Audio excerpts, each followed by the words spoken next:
Greetings, hello and welcome. This is Dr. Max, and today we are shifting our attention to 0471 Cambridge IGSCE Travel and Tourism.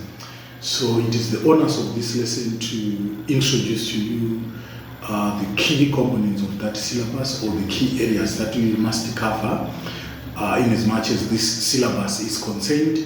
So without wasting much of your time, I would like to say that this subject, and according to the syllabus, has two papers, and like it has two components, two papers. So paper one covers the key terms and concepts of the fundamentals of the subject.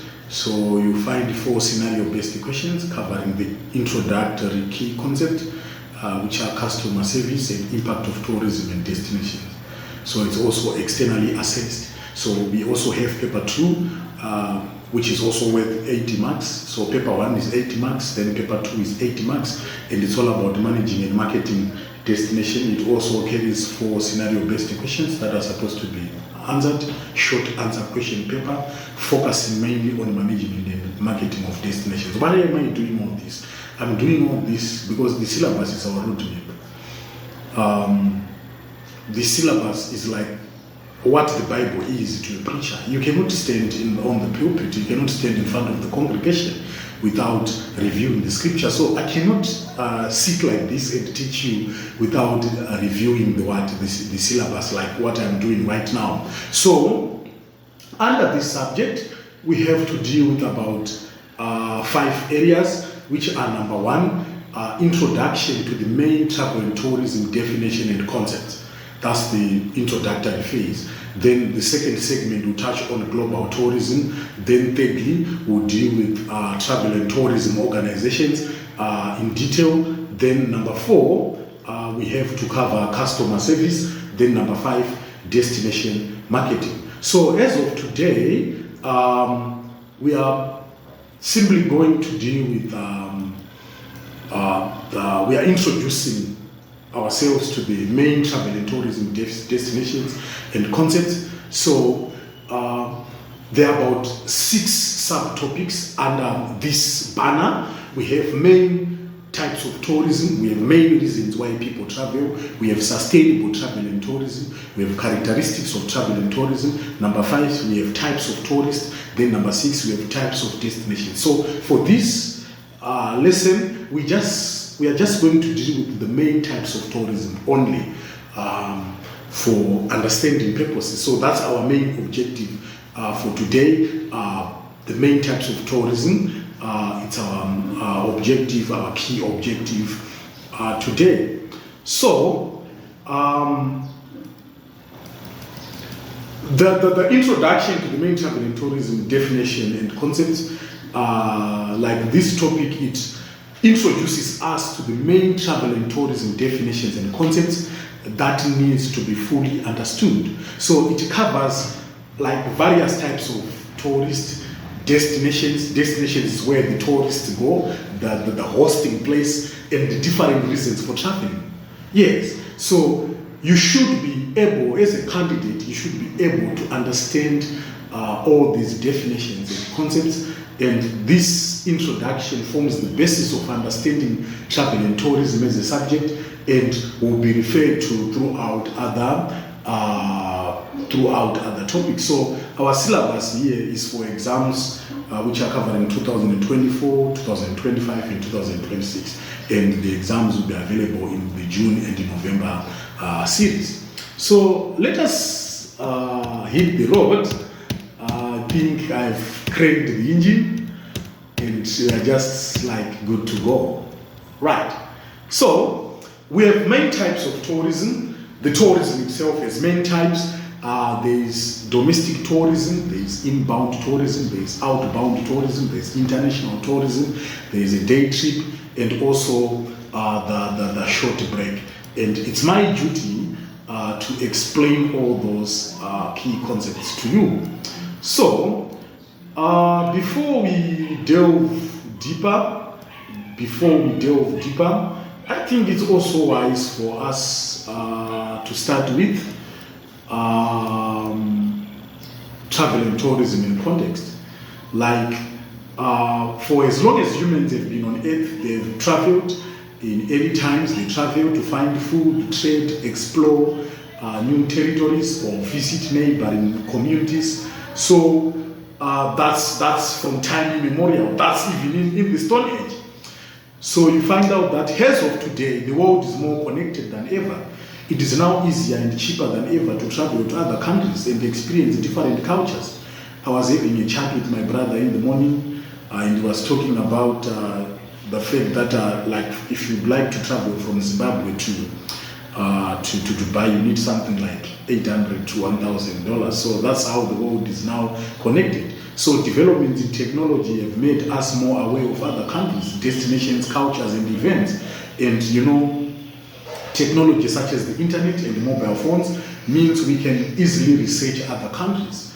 We watch international programs, listen to global news, and easily communicate to the people from all over the world from our home, or even whilst we are out. So all this, like, whets the appetite or desire to go and experience the wonders we see and learn about. So the tourism industry is quite big. So as a matter of introducing, what is tourism? I think that's what I was supposed to say from the word go, but let me say it in this opportune time. So tourism is the business of providing services such as transport, places to stay, or entertainment for people who temporarily leave the place where they normally live, work, or study.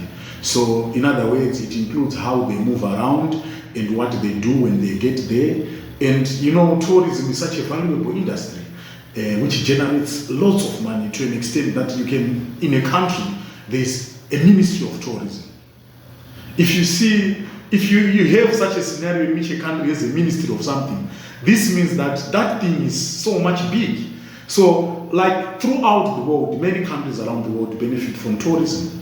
So what is a tourist? A tourist, tourists are those people who travel from place to place using the services and facilities provided by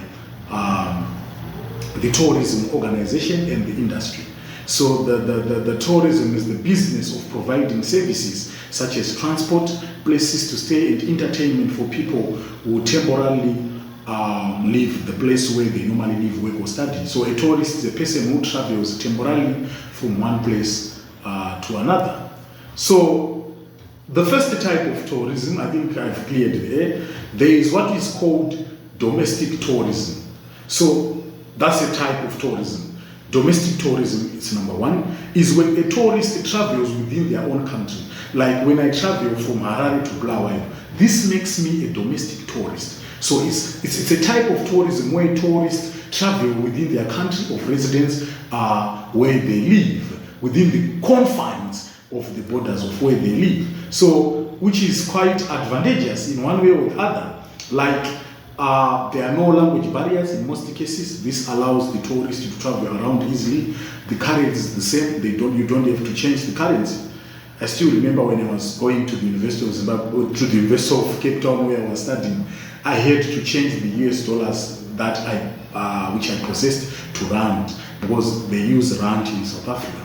So the currency is the same. Therefore, the tourist does not have to pay currency exchange cost. This means that if I have my US dollars in Harare, if I were to travel to Nyanga, I will still use them with the same value and with the same amount. So the culture is similar, which ensures the tourist does not experience what we call a culture shock. Culture shock is whereby you are shocked by a certain culture. So if you are traveling, let's say from Gweru to Harare, you will never face a culture shock because the culture here is uniform thereof. So there is also no need of any travel documentation. For example, a passport or a visa is not required. So this can cost money if you are traveling outside, and might take some time to acquire. And tourists may be also able to use their own transport. I still remember last week when we went to Kadoma, it was a tourism, yes, music show. You can tour for a football match. So that alone reduces cost and increases the convenience for the tourist. Because when you are traveling by bus, a bus has its own schedule, but when you're traveling with your own car, it becomes easy. So because of these advantages, domestic tourists, they can prepare their trip and depart very quickly. Like they can decide to leave and be ready to leave the next day. So this helps to increase the demand for domestic tourism. So the UNWTO reports that worldwide domestic tourism is over 6 times bigger than international tourism. Like countries such as China, India, and the United States of America actually have a larger percentage of domestic tourism due to the geographic size of those countries. Yes, if you talk of South Africa, like when you go to South Africa, I saw this joke on Facebook. They were saying that wherever you are in South Africa, like Cape Town is so far. You know, wherever you are in South Africa, Cape Town is so far. I still remember from Joburg to Cape Town is over 1,000 miles, like 1,000 kilometers if I'm not mistaken. So this makes tourism lucrative because you need to travel for a long distance to experience that, you know. So in addition to the benefits to tourists, domestic tourism has other advantages. For example, the environmental impacts of domestic tourism are often less, and there are more opportunities for tourists to avoid flying. They can travel shorter distances and use public transport. And domestic tourism is less affected by global shocks, as tourists will often feel safer from any threats or a lack of certainty when traveling in their own countries. And domestic tourism can increase the understanding of national culture and also like heritage thereof. Right. So there is also like inbound tourism. Like inbound tourism is when a tourist from one country travels to another country inbound. Let's say a person from Mozambique travels to Zimbabwe. That's an example of an inbound tourism. So they are also known as inbound tourists. For example, if a tourist travels from China to Malaysia, from South Africa to Zimbabwe, there would be an inbound tourist to Malaysia. So the tourism industry in a country will closely monitor like which countries their inbound tourists are from. So they are known as the country's source market for tourism. What am I saying? An inbound tourist, for example, is someone who is coming from Mozambique to Zimbabwe. This makes Mozambique the sources market. That's where the tourists are coming from.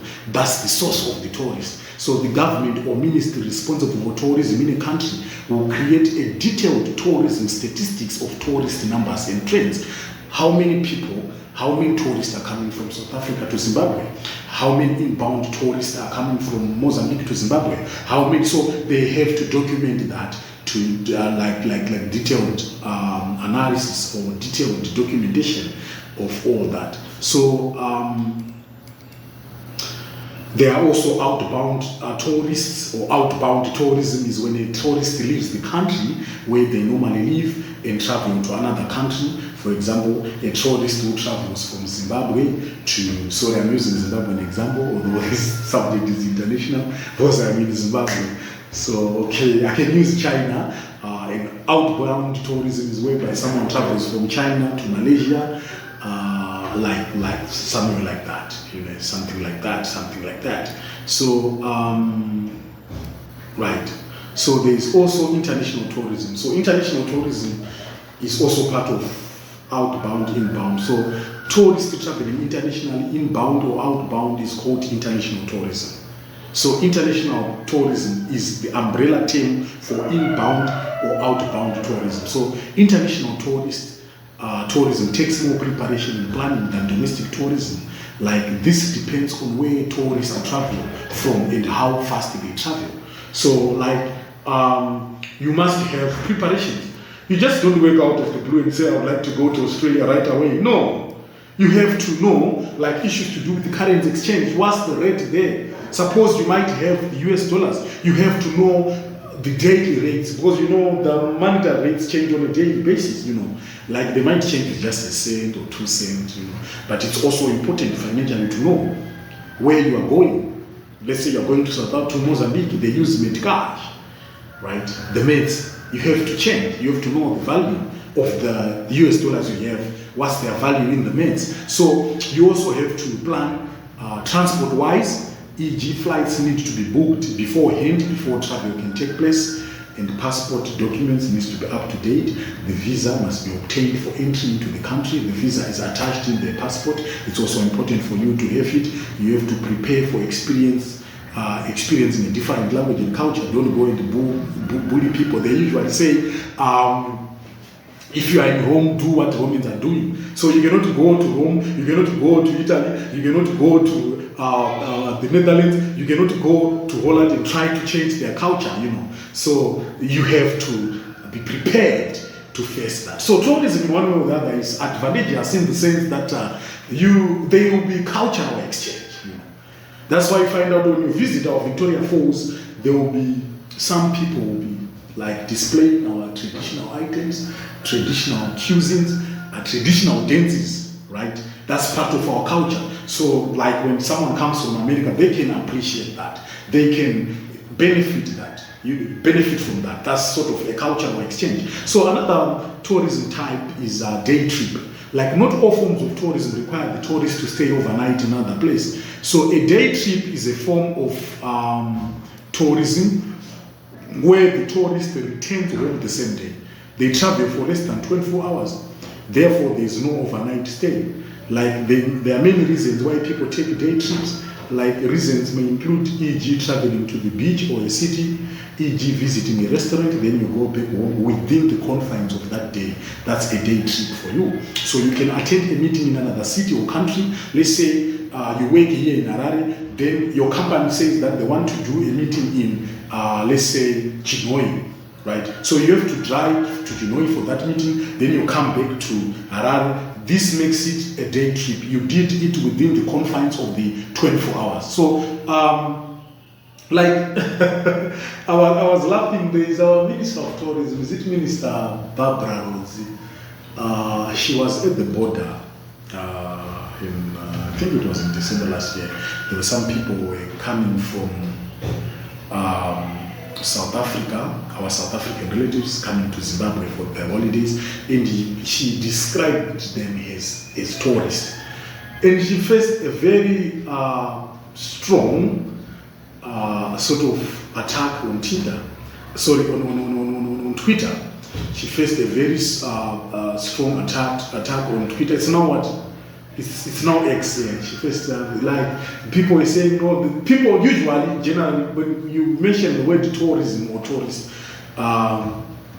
people always think about leisure, right? About people who will be sunbathing at the Victoria Falls or at the Kariba, you know. So, but she made a point. Even if you visit like I live in a place called Mbare. Mbare is near, let's say, waterfalls. So if I would visit my grandmother or my friend who is in waterfalls, that's tourism too. So often people do not realize that a tourist, they are a tourist when they take a day trip. Yes. So it is useful to think back to the explanation of what tourism is. If the person is traveling away from the place where they normally live, work or study, that's a tourist. So if you visit your friend, you are a tourist, according to this definition. That's a day trip for you, you know.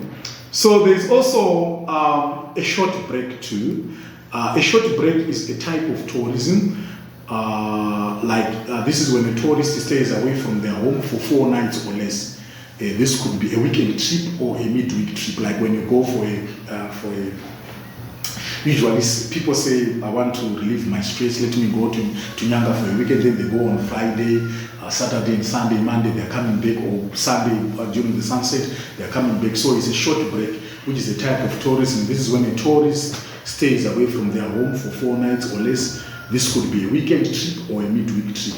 So short breaks are popular as second holidays or for people who cannot stay away from home for longer periods of time because of work, health, or other commitments. So short breaks have increased in popularity because of several factors, which include more and easier access to different transport networks, increased wealth in some countries, because for you to engage in any tourism activity, mainly you must have what you call disposable income, that the money that you just spend and forget about it. So increasing demands for tourism too. So when thinking about the different types of tourism, it is also important to consider where the tourist homes is, where they are normally resident.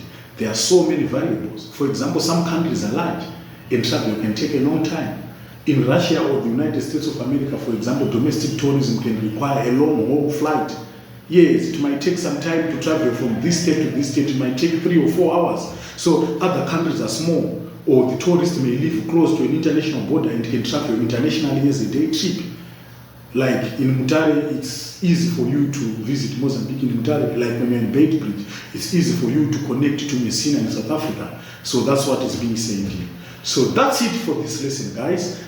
I'm pumped up. We are ready to go. So in our next lesson, we are going to look at main reasons why people travel. Thank you very much.